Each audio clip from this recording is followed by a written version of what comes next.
Hi guys, and welcome to another video. Now if you watched my macro video a couple of weeks ago, you'll know that I managed to totally mess up the focus and bracketing of my images to create a focus stack of a small near macro subject. Now it was total user error. I really should have automated the process. So what I've done today is I've actually come to Torquay Tarn, which is just over the Northumberland border in Cumbria. And I'm going to try it again. I'm going to try basically finding a mushroom, automating focus stacking, and then stacking the whole images together. And then I'm also going to try something else. There's a couple of things I want to try today, a couple of sort of creative macro techniques, if you like. I'm not sure how effective they're going to be. This is all a bit of a learning curve, but I thought it might be interesting for you guys to see how I get on, and you may pick up something en route. Now I've actually found my first subject for the day, and it's basically a small cluster of mushrooms just down here, which I'm going to show you in the live view in a second anyway, so you'll see what they are. It's a really small subject. We're talking probably the size of my thumb for two mushrooms, so we are talking macro reproduction here really. So what I'm going to do is I'm going to switch you to the live view, and I'm going to talk you through the settings that I've set up for focus bracketing on my Panasonic S5 IIX. Now I've been playing around a little bit, and it's a little bit of trial and error on here, and I'm still not sure if I'm nailing it correctly. Okay, so it's not a perfect composition, I don't think. So I've got pinpoint focuses on, as you can see, and I'm going to focus on the point nearest to me, which is there. So now we're getting a rough idea of the composition. As I say, it's not perfect, but I think for the purpose of trying out focus stacking, I think it should be fine. So I'm just going to quickly talk you through my settings. So if we're going to menu, we've got bracketing, I'm on focus. And if we're going to the settings, you can see I've chosen step 4. So that means basically there's a choice between step 1 and upwards. Step 1 was removing just really a minute amount, and I think I found step 4 to be that sweet point. Image count of 30. Now I don't think I'll need all the 30 images. I think it will go past the plane of focus of the little mushrooms. But I'd rather have too many. And then the sequence, you see I've just gone from 0 plus. So this means if I start focusing at the point nearest to me, it should just work gradually backwards over those 30 shots.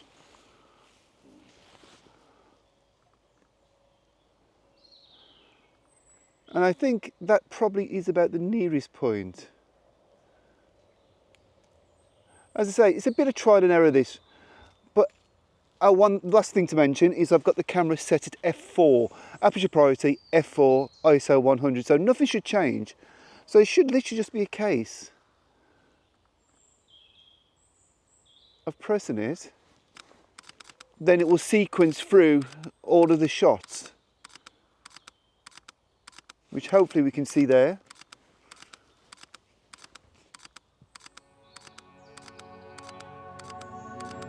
Let's get these photos into Lightroom and take it from there.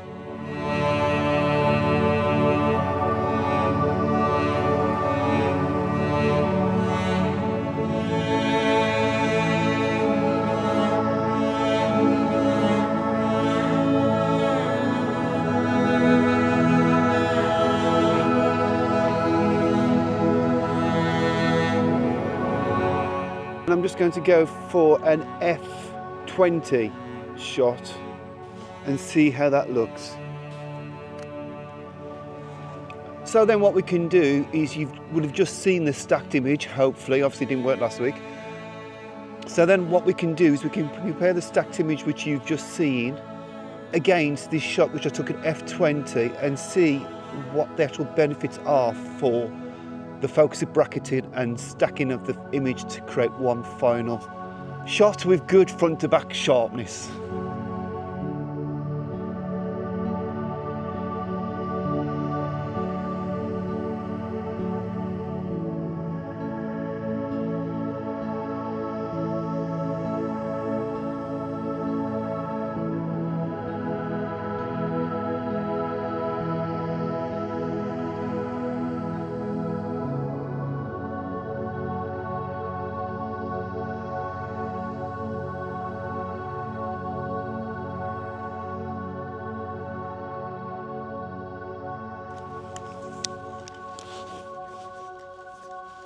I was watching a video by Dave Peck Photography last night, and he's just started off using an Olympus OM1MX, I think it's called,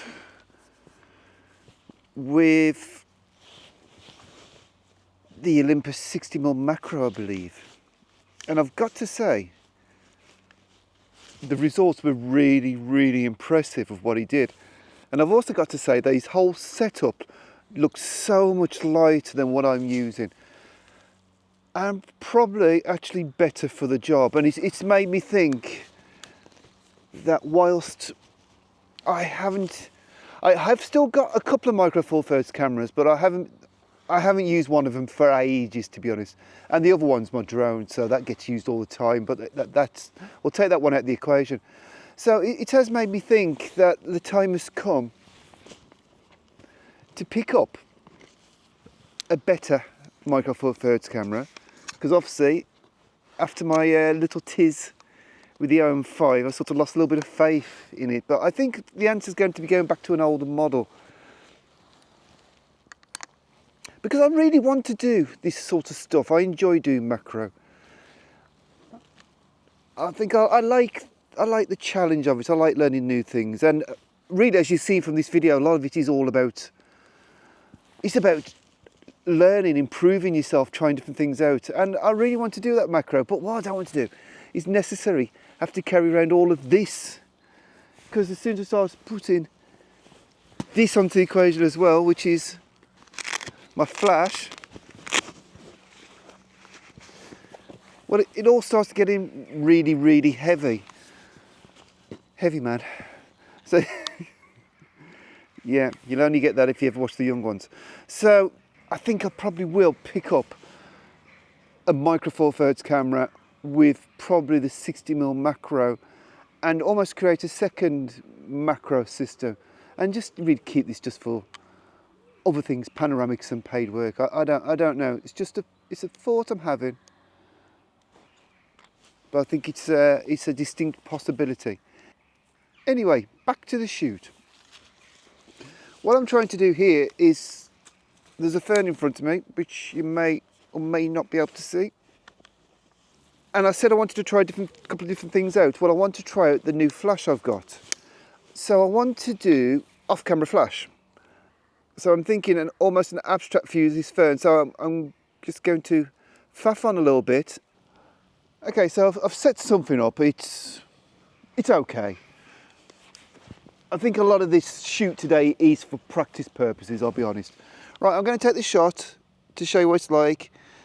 I'm going to need f20, I think. And just so you can get an idea, I'm going to crank the ISO right up. There you are, that's roughly the shot. I'm going into manual mode. f20, 1/60th of a second. ISO 100, and the photo looks like that. Not very exciting, is it? Pretty black, that's what we wanted. I'm going to throw this on. 1/60th of a second, I believe, is the sync time for this flash. I could be wrong, it might be a bit faster, but this is why I'm practicing.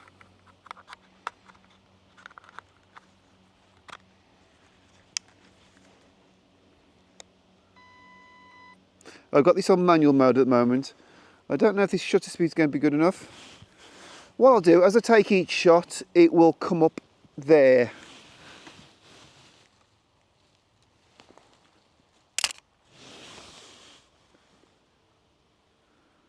Actually, that wasn't too bad. I'm going to slightly recompose. But that wasn't too bad at all. That was actually far better than I was expecting it to be. So I'm going to do the same again. I'm basically lighting the subject from underneath. Get a nice backlit effect. The wind is a problem, and not from the point of view of my photo being sharp, from the point of view that it keeps blowing my fern out of the picture.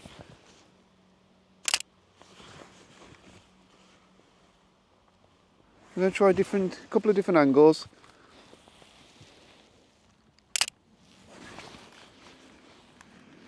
I'm even going to try one going straight over the face of the fern.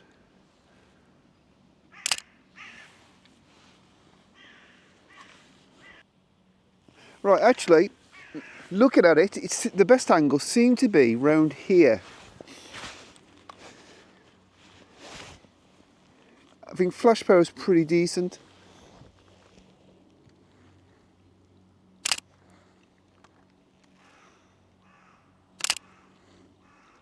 Being careful not to get the flash in the picture. Yeah, I think that's the one actually. I'll put it on the screen for you.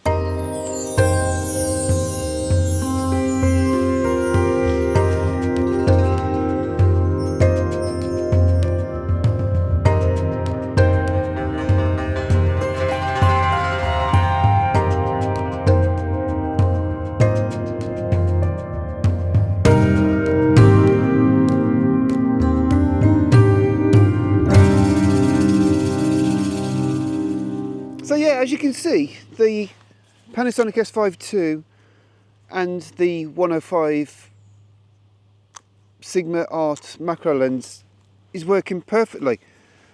Throw in the Godex, I think it's the V10 flash, and it's a really solid combination for this kind of photography. It's just so heavy. I need to practice more with it really before I can make any sort of decisions. But if anything, I think that's been the whole point of this video. To improve in any kind of photography, you need to practice, and you have to try things out, and you have to learn by your own mistakes. So whilst a couple of weeks ago I did go out and I did totally make a mess of stacking images, hopefully I've improved on that today.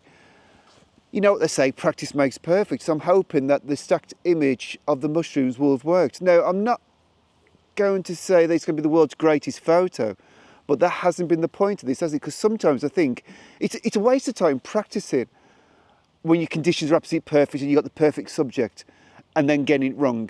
So I would rather practice now when the weather's not that brilliant, there's not that much happening, but practicing so I know I've got my technique right. So when I find myself in that situation where everything is good to go, I know at least I am all honed in on my skills and my settings. And this is why I don't know if I may possibly pick up an Olympus camera as well. So that I've got two options. So I've got a lightweight option, because I think this is great on a tripod, but I think if I want to do handheld insects and bugs, I think I'm going to struggle with this. And I do really fancy trying that, especially after seeing Dave's video. That's really inspired me. Who knows? But this is great for this sort of stuff. And again, I've got a new flash. I wanted to try it out for the tried and tested technique of using off-camera flash to create a black background. I've done a whole video about this, so I'll put a link up there or somewhere if you want to watch that. But yeah, guys, I hope you've got something from this. And really, just my takeaway from it is just practice. Practice your photography. Whatever your genre of photography is, just practice. Anyway, guys, if you got this far, thank you for watching. Maybe give it a thumbs up if you've enjoyed it. Subscribe to the channel if you would wish. And I'll see you again next week for another one. Thanks again.